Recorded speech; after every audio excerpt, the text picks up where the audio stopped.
부처님께서 어느 날 한 제자에게 물으셨습니다. 그대 곁에 있는 사람들 중 그대의 기운을 빼앗아가는 사람이 있는가? 제자가 놀라며 대답했습니다. 어떻게 아셨습니까? 한 사람만 만나면 온몸이 천근만근 무거워지고 며칠을 알아놉니다. 부처님께서 단호하게 말씀하셨습니다. 즉시 끊어내라. 그 사람은 그대의 복을 빼앗아가고 있다. 제자는 당황한 표정으로 물었습니다. 부처님, 하지만 그 사람은 오랜 친구입니다.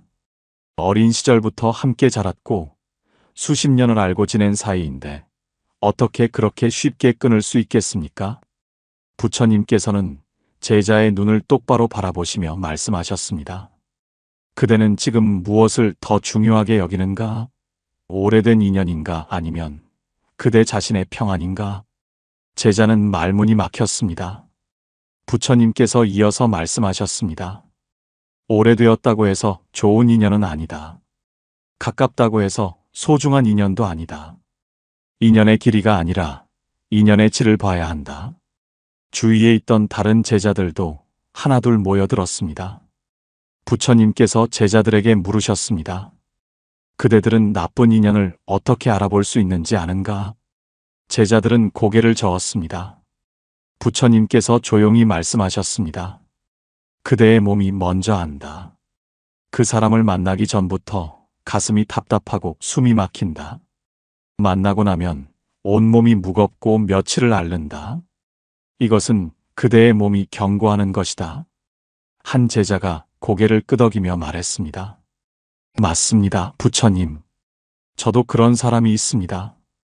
그 사람을 만나기로 약속한 날 아침부터 배가 아프고 머리가 지끈거립니다. 부처님께서 말씀하셨습니다. 그것이 바로 첫 번째 신호다. 그대의 몸은 그대의 마음보다 정직하다. 두 번째는 그대의 마음이 알려준다. 그 사람과 함께 있을 때 자꾸 움츠러들고 말조심하게 되고 눈치를 보게 된다면 그것은 그대의 마음이 편안하지 않다는 증거다. 또 다른 제자가 조심스럽게 말했습니다.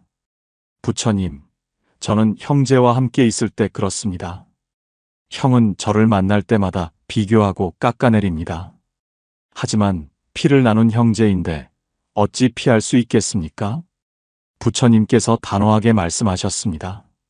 피를 나눴다고 해서 그대를 괴롭힐 권리가 생기는 것은 아니다. 제자들은 숙연해졌습니다. 부처님께서 나무 아래에 앉으시며 제자들에게도 앉으라고 하셨습니다. 이제 나쁜 인연의 특징을 하나씩 말해주겠다. 잘 듣고 그대 곁의 사람들을 떠올려 보거라. 첫째, 그대를 끊임없이 비교하는 사람이다. 너는 왜 저 사람만 못하니? 너는 항상 그 모양이야. 이런 말을 자주 한다면 그 사람은 그대를 성장시키는 것이 아니라 무너뜨리고 있는 것이다. 한 나이 든 제자가 깊은 한숨을 쉬었습니다. 둘째, 그대의 기쁨을 함께 기뻐하지 않는 사람이다. 그대에게 좋은 일이 생겼을 때 진심으로 축하하지 않고 별거 아니네, 운이 좋았네 라고 말한다면 그 사람은 그대의 행복을 시기하는 것이다. 셋째, 그대의 불행을 즐기는 사람이다. 그대가 힘들 때 그것 봐, 내가 뭘 했어 라고 말하거나 은근히 기뻐하는 기색이 보인다면 그 사람은 그대의 실패를 바라고 있는 것이다. 제자들의 표정이 어두워졌습니다. 부처님께서 계속 말씀하셨습니다. 넷째, 그대의 에너지를 빼앗는 사람이다. 만날 때마다 불평과 원망만 쏟아내고 그대의 위로와 조언은 듣지 않고 같은 말만 반복한다면 그 사람은 그대를 감정 쓰레기통으로 여기는 것이다. 다섯째, 그대의 경계를 존중하지 않는 사람이다. 싫어라고 말해도 계속 강요하고 안 되라고 해도 계속 요구한다면 그 사람은 그대를 하나의 인격체로 존중하지 않는 것이다. 부처님께서 잠시 멈추시고 하늘을 바라보셨습니다. 여섯째, 그대를 다른 사람들로부터 고립시키려는 사람이다. 저 사람들은 다 나쁜 사람이야. 나만 믿으면 돼라고 말하며 다른 관계를 끊으려 한다면 그 사람은 그대를 지배하려는 것이다. 일곱째, 그대의 잘못만 기억하고 그대의 좋은 점은 있는 사람이다. 그대가 아무리 잘해줘도 한 번의 실수만 기억하고 그것을 계속 들춰낸다면 그 사람은 그대를 용서할 마음이 없는 것이다. 부처님께서 제자들을 둘러보시며 말씀하셨습니다. 이 7가지 중 3가지 이상이 해당된다면 그 인연은 나쁜 인연이다. 그리고 즉시 끊어내야 한다. 첫 번째 제자가 떨리는 목소리로 말했습니다. 부처님, 제 곁에 한 사람이 7가지 모두 해당됩니다. 부처님께서 고개를 끄덕이셨습니다. 그렇다면 그 사람은 그대의 가장 큰 적이다. 설령 그 사람이 그대의 가족이라 할지라도. 제자들 사이에서 웅성거림이 일었습니다. 한 제자가 용기를 내어 물었습니다. 부처님, 나쁜 인연이 정말로 복을 막는다는 말씀이십니까? 사람이 어떻게 복을 막을 수 있습니까? 부처님께서 땅바닥에 나뭇가지로 그림을 그리기 시작하셨습니다. 그대의 인생은 흐르는 물과 같다. 물이 막힘없이 흘러야 그대의 복도 흐른다. 하지만 나쁜 인연은 그 물길을 막는 바위와 같다. 물이 막히면 썩고 썩은 물은 병을 만든다. 제자들은 부처님께서 그리신 그림을 들여다보았습니다. 부처님께서 설명을 이어가셨습니다. 나쁜 인연은 3가지 방법으로 그대의 복을 막는다. 첫째, 그대의 긍정적인 기운을 빼앗는다. 사람에게는 보이지 않는 기운이 있다. 긍정적인 기운은 좋은 일을 끌어당기고 부정적인 기운은 나쁜 일을 끌어당긴다. 나쁜 인연과 함께 있으면 그대의 긍정적인 기운이 빠져나가고 그 자리에 부정적인 기운이 채워진다. 한 제자가 고개를 끄덕이며 말했습니다. 그래서 그 사람을 만나고 나면 모든 일이 꼬이는 것이었습니까? 부처님께서 미소 지으셨습니다. 그렇다. 그대는 이미 경험으로 알고 있었던 것이다. 둘째, 그대의 시간과 에너지를 낭비하게 만든다. 나쁜 인연은 끊임없이 문제를 만든다. 그 문제를 해결하느라 그대는 정작 중요한 일에 집중하지 못한다. 농부가 잡초를 뽑느라 곡식을 심을 시간이 없으면 그의 추수는 망하게 된다. 나쁜 인연이 바로 그 잡초다. 제자들은 깊이 공감했습니다. 셋째, 그대의 자존감을 무너뜨려 스스로를 망치게 만든다. 계속 비난받고 무시당하다 보면 그대는 정말로 그대 자신이 못난 사람이라고 믿게 된다. 그리고 나 같은 사람이 무슨 복을 받겠어 하고 스스로 복을 밀어낸다. 부처님께서 잠시 멈추시고 제자들을 바라보셨습니다. 이해가 되는가? 나쁜 인연은 직접 복을 빼앗는 것이 아니라 그대가 스스로 복을 받을 수 없게 만드는 것이다. 제자들은 무거운 침묵에 잠겼습니다. 부처님께서 옛날 이야기를 들려주기 시작하셨습니다. 옛날 어느 마을에 재주가 많은 젊은이가 살았다. 그림도 잘 그리고 글씨도 잘 쓰고 노래도 잘 불렀다. 그런데 그에게는 늘 글을 깎아내리는 친구가 한 명 있었다. 젊은이가 그림을 그리면 그 친구는 말했다. 이게 뭐야, 아이 장난도 아니고. 젊은이가 글을 쓰면 그 친구는 말했다. 누가 이런 걸 읽겠어? 젊은이가 노래를 부르면 그 친구는 말했다. 귀가 아프네. 처음에는 젊은이도 신경 쓰지 않으려 했다. 하지만 그 말을 매일 듣다 보니 점점 자신감이 사라졌다. 결국 젊은이는 그림도 그리지 않고 글도 쓰지 않고 노래도 부르지 않게 되었다. 그의 재주는 썩어갔고 그는 평범한 사람으로 늙어갔다. 그런데 그 친구는 어떻게 되었을까? 제자들이 궁금한 표정으로 부처님을 바라보았습니다. 그 친구도 아무것도 이루지 못했다. 왜냐하면 다른 사람을 깎아내리는데 인생을 낭비했기 때문이다. 둘 다 불행해진 것이다. 이것이 바로 나쁜 인연의 결말이다. 한 제자가 물었습니다. 부처님, 그렇다면 그 젊은이는 어떻게 했어야 했습니까? 즉시 그 친구와 인연을 끊었어야 했다. 그랬다면 그는 자신의 재주를 살려 큰 인물이 되었을 것이다. 부처님께서 일어나시며 말씀하셨습니다. 나쁜 인연 하나가 그대의 평생을 망칠 수 있다. 그러니 두려워하지 말고 끊어내라. 해가 중천에 떠올랐습니다. 부처님께서는 제자들과 함께 큰 나무 그늘 아래로 이동하셨습니다. 한 비구니가 눈물을 글썽이며 앞으로 나왔습니다. 부처님, 저는 나쁜 인연인 줄 알면서도 끊지 못하고 있습니다. 왜 이렇게 어려운 것입니까? 부처님께서 비구니의 눈을 바라보시며 조용히 물으셨습니다. 그 사람은 그대에게 어떤 사람인가? 제 언니입니다. 어릴 적부터 저를 무시하고 비교했습니다. 어머니도 항상 언니 편만 들었습니다. 하지만 그래도 피를 나눈 언니인데. 비구니의 목소리가 떨렸습니다. 부처님께서 고개를 끄덕이시며 말씀하셨습니다. 그대가 그 인연을 끊지 못하는 이유를 내가 말해주겠다. 제자들이 모두 귀를 기울였습니다. 첫째, 의리 때문이다. 내가 먼저 등을 돌리면 나쁜 사람이 되는 것 아닐까? 하고 걱정한다. 하지만 그대를 괴롭히는 사람에게 의리를 지킬 필요는 없다. 의리란 서로를 존중할 때만 의미가 있다. 한쪽만 참고 견디는 것은 의리가 아니라 희생이다. 비구니가 고개를 끄덕였습니다. 둘째, 외로움이 두렵기 때문이다. 나쁜 인연이라도 없는 것보다는 낫다고 생각한다. 혼자 남겨질까봐 두렵다. 하지만 나쁜 인연과 함께 있는 것이 혼자 있는 것보다 훨씬 더 외롭다. 마음이 통하지 않는 사람과 함께 있는 것만큼 쓸쓸한 일은 없다. 한 노제자가 깊은 한숨을 쉬었습니다. 셋째, 정 때문이다.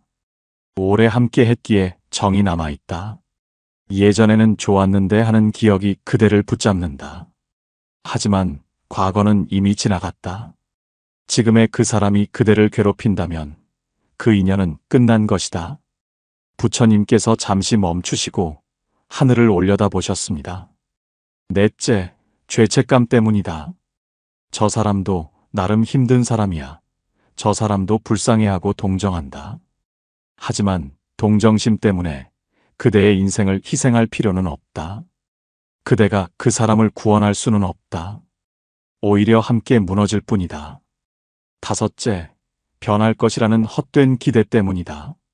언젠가는 변하겠지, 내가 잘해주면 마음을 열겠지 하고 기다린다. 하지만 사람은 쉽게 변하지 않는다. 특히 변할 생각이 없는 사람은 절대 변하지 않는다. 부처님께서 비구니에게 물으셨습니다. 그대의 언니는 몇 년 동안 그대를 무시했는가? 평생입니다, 부처님. 그렇다면 앞으로도 변하지 않을 것이다. 평생 그래온 사람이 갑자기 변하지 않는다. 비구니는 고개를 떨궜습니다. 부처님께서 부드러운 목소리로 말씀하셨습니다. 하지만 이 모든 이유보다 더 깊은 이유가 있다. 제자들이 부처님을 바라보았습니다. 그것은 바로 그대 자신을 사랑하지 않기 때문이다. 비구니의 눈에서 눈물이 흘러내렸습니다. 그대가 그대 자신을 진정으로 사랑한다면 그대를 괴롭히는 사람을 곁에 두지 않을 것이다. 그대가 그대 자신을 소중히 여긴다면 그대의 평안을 빼앗는 사람을 용납하지 않을 것이다. 나쁜 인연을 끊지 못하는 것은 그 사람에 대한 애정이 아니라 자기 자신에 대한 사랑의 부족이다. 부처님께서 비구니의 손을 잡으셨습니다. 그대는 그대 자신을 사랑할 자격이 있다. 그대는 평안을 누릴 자격이 있다. 그대는 행복할 자격이 있다. 비구니는 소리내어 울기 시작했습니다. 부처님께서 조용히 말씀하셨습니다. 이제 선택하라. 의리와 정과 죄책감과 기대를 택할 것인가, 아니면 그대 자신의 평안을 택할 것인가. 비구니는 한참을 울다가 고개를 들었습니다. 저는 저 자신을 택하겠습니다. 부처님께서 미소 지으셨습니다. 그것이 바로 자비다. 자기 자신에 대한 자비가 먼저다. 오후가 되어 바람이 불어왔습니다. 부처님께서 제자들에게 말씀하셨습니다. 이제 나쁜 인연을 끊는 구체적인 방법을 알려주겠다. 하나하나 잘 듣고 실천하라. 제자들은 자세를 바로 하고 앉았습니다. 첫 번째 단계, 만나는 횟수를 줄여라. 갑자기 완전히 끊기 어렵다면 서서히 줄여가라. 일주일에 한 번 만났다면 보름에 한 번으로, 보름에 한 번 만났다면 한 달에 한 번으로. 물이 끓을 때 갑자기 식히면 그릇이 깨진다. 천천히 식혀야 한다. 인연도 마찬가지다. 한 제자가 손을 들었습니다. 부처님, 가족처럼 한 집에 사는 경우는 어떻게 합니까? 그렇다면 마음의 거리를 두어라. 같은 집에 살아도 마음은 멀리 떨어져 있을 수 있다. 부처님께서 계속 말씀하셨습니다. 두 번째 단계, 깊은 이야기를 하지 마라. 만나더라도 표면적인 이야기만 하라. 날씨 이야기, 건강 이야기만 하라. 그대의 고민이나 속마음을 나누지 마라. 그럴수록 정이 깊어지고, 정이 깊어지면 끊기 더 어려워진다. 물은 얕아야 건너기 쉽다. 인연도 얕아야 끊기 쉽다. 제자들이 고개를 끄덕였습니다. 세 번째 단계, 거절하는 법을 배워라. 나쁜 인연은 끊임없이 요구한다. 시간을 요구하고, 돈을 요구하고, 감정을 요구한다. 이제부터는 거절하라. 미안하지만 안 돼. 지금은 어려워. 다음에 라고 말하라. 처음에는 어색하고 미안할 것이다. 하지만 계속하다 보면 익숙해진다. 한 젊은 제자가 물었습니다. 거절했을 때 상대가 화를 내면 어떻게 합니까? 부처님께서 단호하게 말씀하셨습니다. 화를 내게 두어라. 그것은 그 사람의 문제지 그대의 문제가 아니다. 그대는 그대의 경계를 지킬 권리가 있다. 누구도 그 권리를 침범할 수 없다. 네 번째 단계, 연락을 천천히 줄여라. 전화가 오면 바로 받지 마라. 시간을 두고 받아라. 급한 일이 아니면 나중에 답하라. 문자가 오면 바로 답하지 마라. 하루 이틀 후에 답해도 된다. 그러면 상대도 점점 연락을 줄이게 된다. 답이 늦으면 자연스럽게 멀어진다. 제자들은 고개를 끄덕이며 기억하려 애썼습니다. 다섯 번째 단계, 다른 사람들과 시간을 보내라. 나쁜 인연에게 쓰던 시간을 좋은 사람들에게 쓰라. 그러면 자연스럽게 나쁜 인연과는 멀어진다. 방에 빛이 들어오면 어둠은 저절로 사라진다. 좋은 인연이 들어오면 나쁜 인연은 저절로 물러난다. 부처님께서 잠시 멈추시고 제자들을 둘러보셨습니다. 여섯 번째 단계, 물리적 거리를 만들어라. 가능하다면 이사를 가라. 직장을 옮겨라. 멀리 떨어지라. 산은 산이고 물은 물이다. 섞이지 말아야 할 것은 섞이지 말아야 한다. 노제자가 물었습니다. 부처님, 그렇게까지 해야 합니까? 그대의 인생이 걸린 문제다. 작은 희생으로 큰 평안을 얻을 수 있다면 그것은 희생이 아니라 지혜다. 일곱 번째 단계, 마음속에서 용서하되 다시 가까워지지는 마라. 그 사람을 계속 미워하면 그대의 마음만 괴롭다. 그러니 용서하라. 하지만 용서한다고 해서 다시 가까이 지낼 필요는 없다. 용서와 화해는 다르다. 독사를 용서할 수는 있어도 품에 안을 수는 없다. 제자들은 깊이 새기며 들었습니다. 부처님께서 마지막으로 말씀하셨습니다. 이 7단계를 천천히 실천하라. 하루아침에 되지 않는다. 하지만 포기하지 않으면 반드시 된다. 그리고 기억하라. 그대가 나쁜 인연을 끊는 것은 그 사람을 미워해서가 아니라 그대 자신을 사랑하기 때문이다. 며칠이 지났습니다. 한 제자가 부처님을 찾아왔습니다. 얼굴에는 고민이 가득했습니다. 부처님, 스승님께서 가르쳐 주신 대로 나쁜 인연과 거리를 두기 시작했습니다. 그런데 이상한 일이 일어납니다. 무슨 일인가? 그 사람이 갑자기 저에게 잘해주기 시작했습니다. 선물도 보내고 좋은 말도 하고 예전과는 완전히 다른 사람처럼 행동합니다. 제가 잘못 판단한 것은 아닐까요? 부처님께서는 잠시 침묵하시다가 조용히 말씀하셨습니다. 그대는 지금 가장 어려운 시험을 맞이한 것이다. 제자는 놀란 표정을 지었습니다. 시험이라니요? 그렇다. 나쁜 인연을 끊으려 할 때 상대는 반드시 변화된 모습을 보인다. 하지만 그것은 진짜 변화가 아니라 그대를 다시 붙잡기 위한 마지막 발버둥이다. 부처님께서 제자 옆에 앉으시며 설명하셨습니다. 물고기가 낚시 바늘을 물었을 때 그 물고기는 도망가려 한다. 그러면 낚시꾼은 줄을 조금 풀어준다. 물고기는 자유로워졌구나 하고 생각한다. 하지만 그것은 낚시꾼의 전략일 뿐이다. 물고기가 방심하면 다시 세게 낚아채는 것이다. 제자는 고개를 끄덕였습니다. 그렇다면 그 사람의 변화는 거짓이라는 말씀이십니까? 거짓이라기보다는 그대를 잃을까봐 두려워서 임시로 보여주는 모습이다. 그대가 다시 돌아오면 또다시 예전으로 돌아갈 것이다. 부처님께서 다른 제자들에게도 말씀하셨습니다. 나쁜 인연을 끊으려 할 때 나타나는 3가지 시험이 있다. 잘 듣고 흔들리지 마라. 제자들이 긴장한 표정으로 들었습니다. 첫 번째 시험은 갑작스러운 친절이다. 그 사람이 갑자기 그대에게 잘해주고 선물을 주고 좋은 말을 한다. 그러면 그대는 혼란스러워진다. 내가 너무 심하게 판단한 건 아닐까? 이 사람도 변할 수 있구나 하고 생각한다. 하지만 잘 살펴보라. 그 친절 뒤에 요구가 숨어 있는가? 그대를 다시 붙잡으려는 의도가 있는가? 진짜 변화는 조용하고 오래간다. 가짜 변화는 갑작스럽고 짧다. 한 제자가 물었습니다. 그렇다면 얼마나 기다려봐야 진짜 변화인지 알 수 있습니까? 최소 반년은 지켜봐야 한다. 사람의 본성은 쉽게 바뀌지 않는다. 한두 달 좋은 모습을 보인다고 해서 믿어서는 안 된다. 부처님께서 이어서 말씀하셨습니다. 두 번째 시험은 죄책감 공격이다. 그대가 거리를 두자 그 사람은 이렇게 말한다. 내가 뭘 잘못했어? 나는 너한테 잘해줬는데 왜 이러는 거야? 또는 울면서 말한다. 너까지 나를 버리면 나는 어떻게 살아? 나는 너밖에 없어. 그러면 그대는 죄책감에 시달린다. 내가 너무 냉정한 건가? 저 사람이 불쌍한데.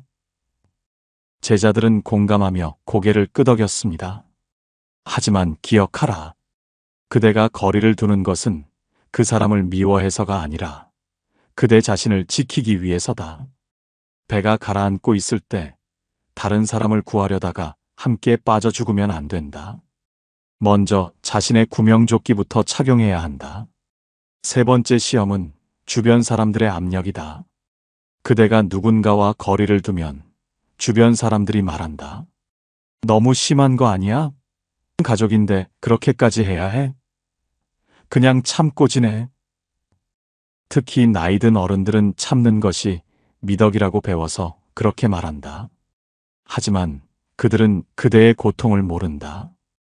그대가 얼마나 힘들었는지, 얼마나 아팠는지 모른다. 부처님께서 제자들을 둘러보시며 말씀하셨습니다.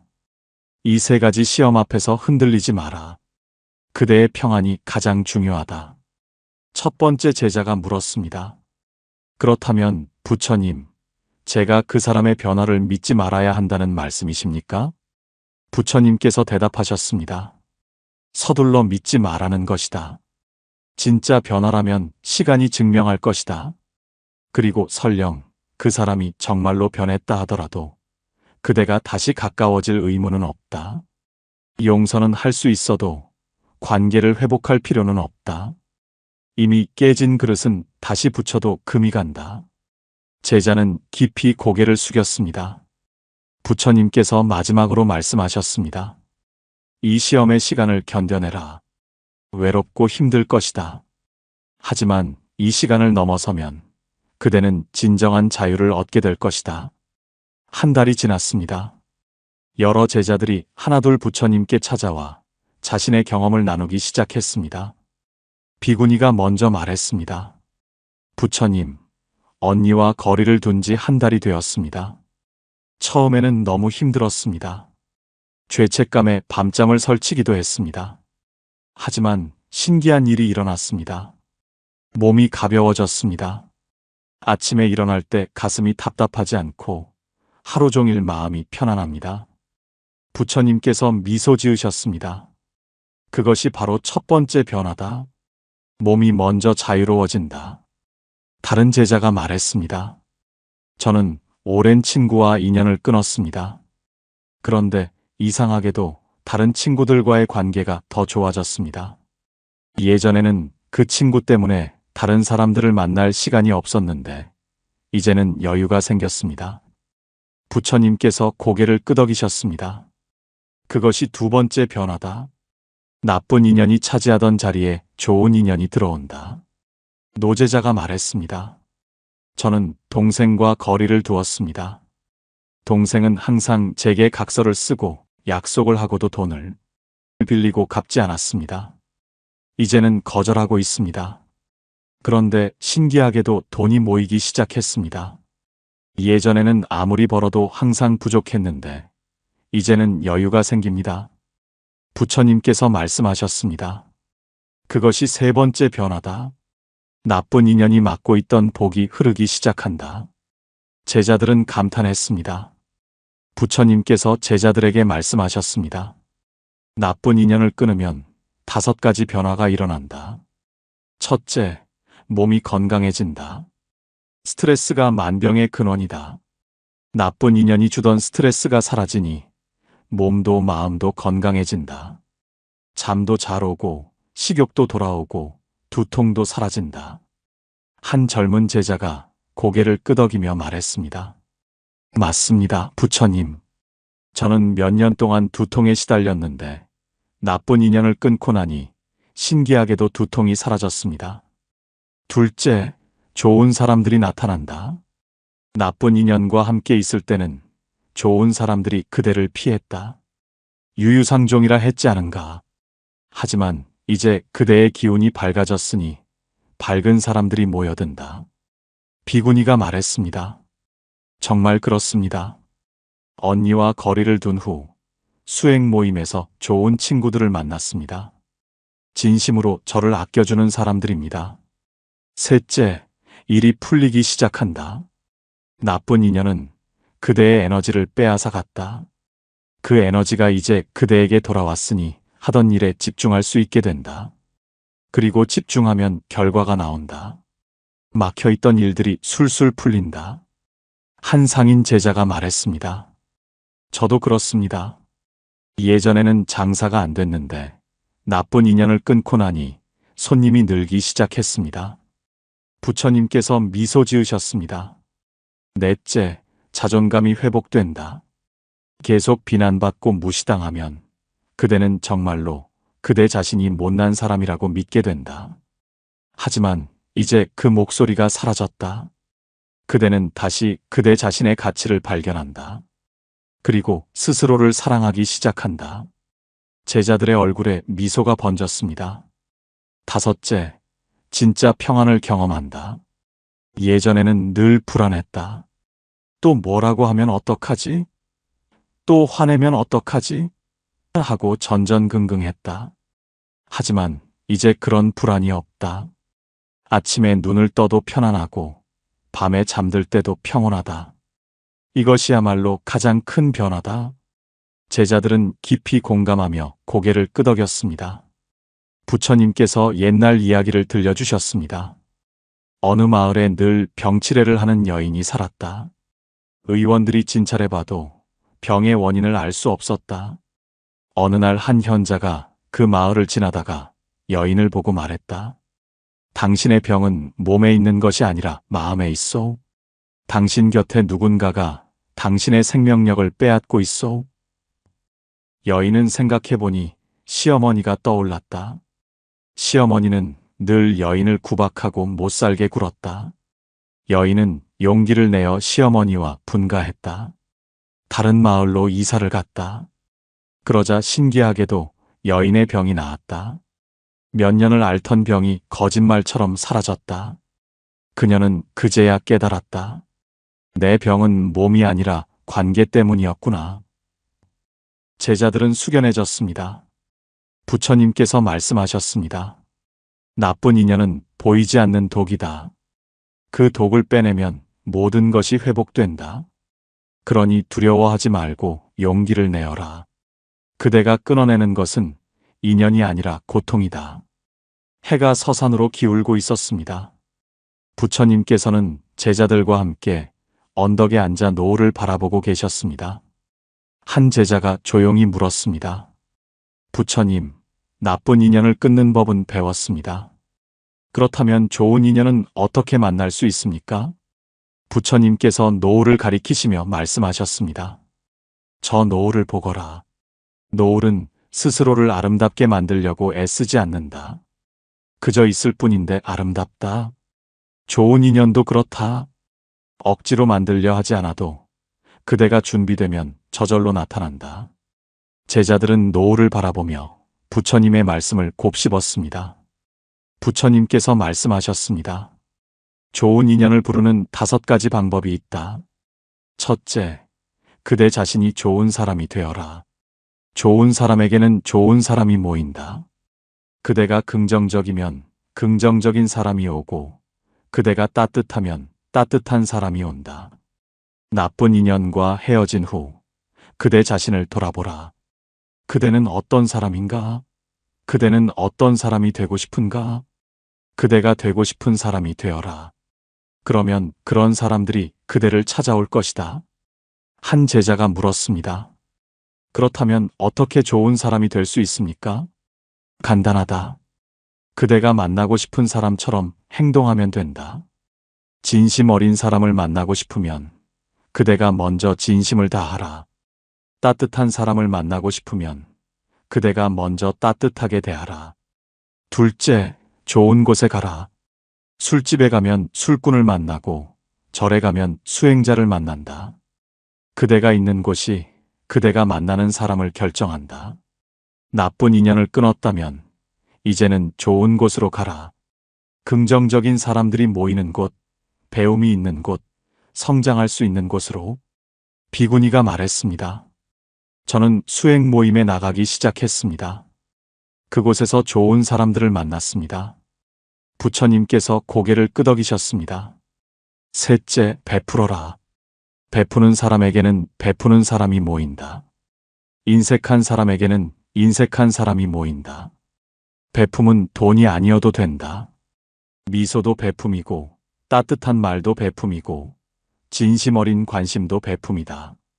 그대가 먼저 베풀면 베푸는 사람들이 그대 곁에 모인다. 넷째, 감사하라. 감사하는 마음은 좋은 기운을 만든다. 그 기운이 좋은 인연을 끌어당긴다. 매일 밤 잠들기 전 오늘 하루 감사한 일 3가지를 떠올려보라.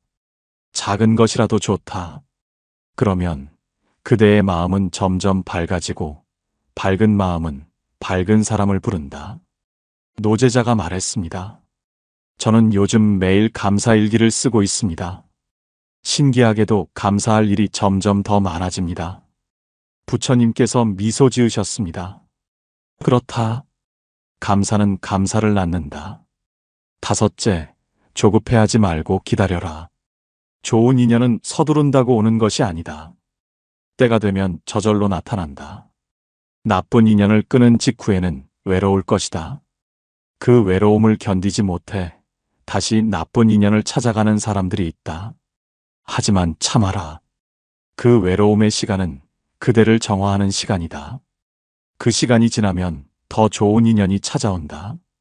부처님께서 제자들을 둘러보시며 말씀하셨습니다. 나쁜 인연을 끊는 것은 용기다. 좋은 인연을 기다리는 것은 지혜다. 해가 완전히 지고 별이 하나둘 떠오르기 시작했습니다. 부처님께서 마지막으로 말씀하셨습니다. 오늘 그대들에게 나쁜 인연을 끊는 법을 가르쳤다. 하지만 가장 중요한 것은 그대 자신을 사랑하는 것이다. 그대가 그대 자신을 사랑하면 나쁜 인연은 저절로 멀어진다. 그대를 괴롭히는 사람을 곁에 둘 수 없기 때문이다. 그대가 그대 자신을 소중히 여기면 좋은 인연은 저절로 찾아온다. 소중한 사람에게는 소중한 사람이 모이기 때문이다. 부처님께서 일어나시며 제자들에게 말씀하셨습니다. 이제 가거라. 그리고 두려워하지 말고 실천하거라. 나쁜 인연을 끊는 것은 그 사람을 버리는 것이 아니라 그대 자신을 구하는 것이다. 그대 자신을 구하는 것이야말로 가장 큰 자비다. 제자들은 깊이 절을 올렸습니다. 그날 밤 제자들은 각자의 자리로 돌아가 깊은 생각에 잠겼습니다. 누군가는 용기를 내어 연락을 끊기 시작했고 누군가는 만남을 줄이기 시작했습니다. 처음에는 외롭고 불안했지만 시간이 지날수록 마음이 가벼워졌습니다. 그리고 신기하게도 좋은 사람들이 하나둘 나타나기 시작했습니다. 진심으로 그들을 아끼는 사람들, 함께 있으면 편안한 사람들, 서로를 응원하는 사람들. 나쁜 인연을 끊는 것은 끝이 아니라 새로운 시작이었습니다. 더 밝고, 더 평화롭고, 더 행복한 삶의 시작이었습니다. 나쁜 인연으로 고통받고 계신 모든 분들께 이 이야기가 작은 용기가 되길 바랍니다. 그대는 나쁜 인연을 끊을 자격이 있습니다. 그대는 평안을 누릴 자격이 있습니다. 그대는 행복할 자격이 있습니다. 오늘 밤 나쁜 인연이 떠오른다면 부처님의 말씀을 기억하세요. 즉시 끊어내라. 그 사람은 그대의 복을 빼앗아 가고 있다. 용기를 내세요. 그대 자신을 사랑하는 것이 가장 큰 자비입니다. 오늘 말씀이 나쁜 인연으로 힘들어하시는 분들께 작은 빛이 되었기를 바랍니다. 만약 이 이야기가 그대의 마음에 와닿았다면 댓글로 그대의 이야기를 나눠주세요. 그 나눔이 또 다른 누군가에게 큰 용기가 됩니다. 좋아요와 구독은 더 많은 분들에게 부처님의 지혜를 전하는 따뜻한 등불이 됩니다. 오늘도 나쁜 인연 때문에 고통받으면서도 혼자 버티고 계신 모든 분들께 깊은 응원을 보냅니다. 그대는 충분히 잘하고 있습니다. 이제 그대 자신을 선택할 때입니다. 고맙습니다. 달빛지혜였습니다.